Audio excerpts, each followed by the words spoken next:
Good morning সকলোকে। এতিয়া ৰাতিপুৱা 9টা বাজিছে। শুই উঠি আৰু গা পা ধুই পেলাই ইয়াত চকীত বহি আছিলোঁ।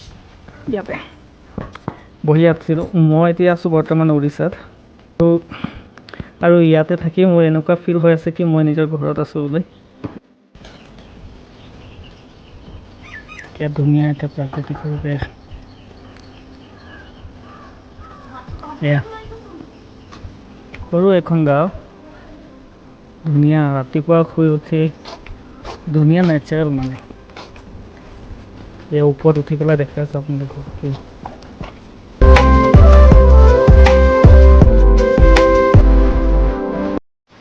পিছফালে আছে পথাৰ, ইয়াতে খেতি বাতি কৰে সিহঁতে।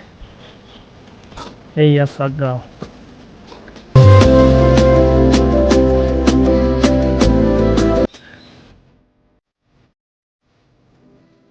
সেয়াই আৰু কেনেকুৱা লাগিলে জাষ্ট থেংক ইউ।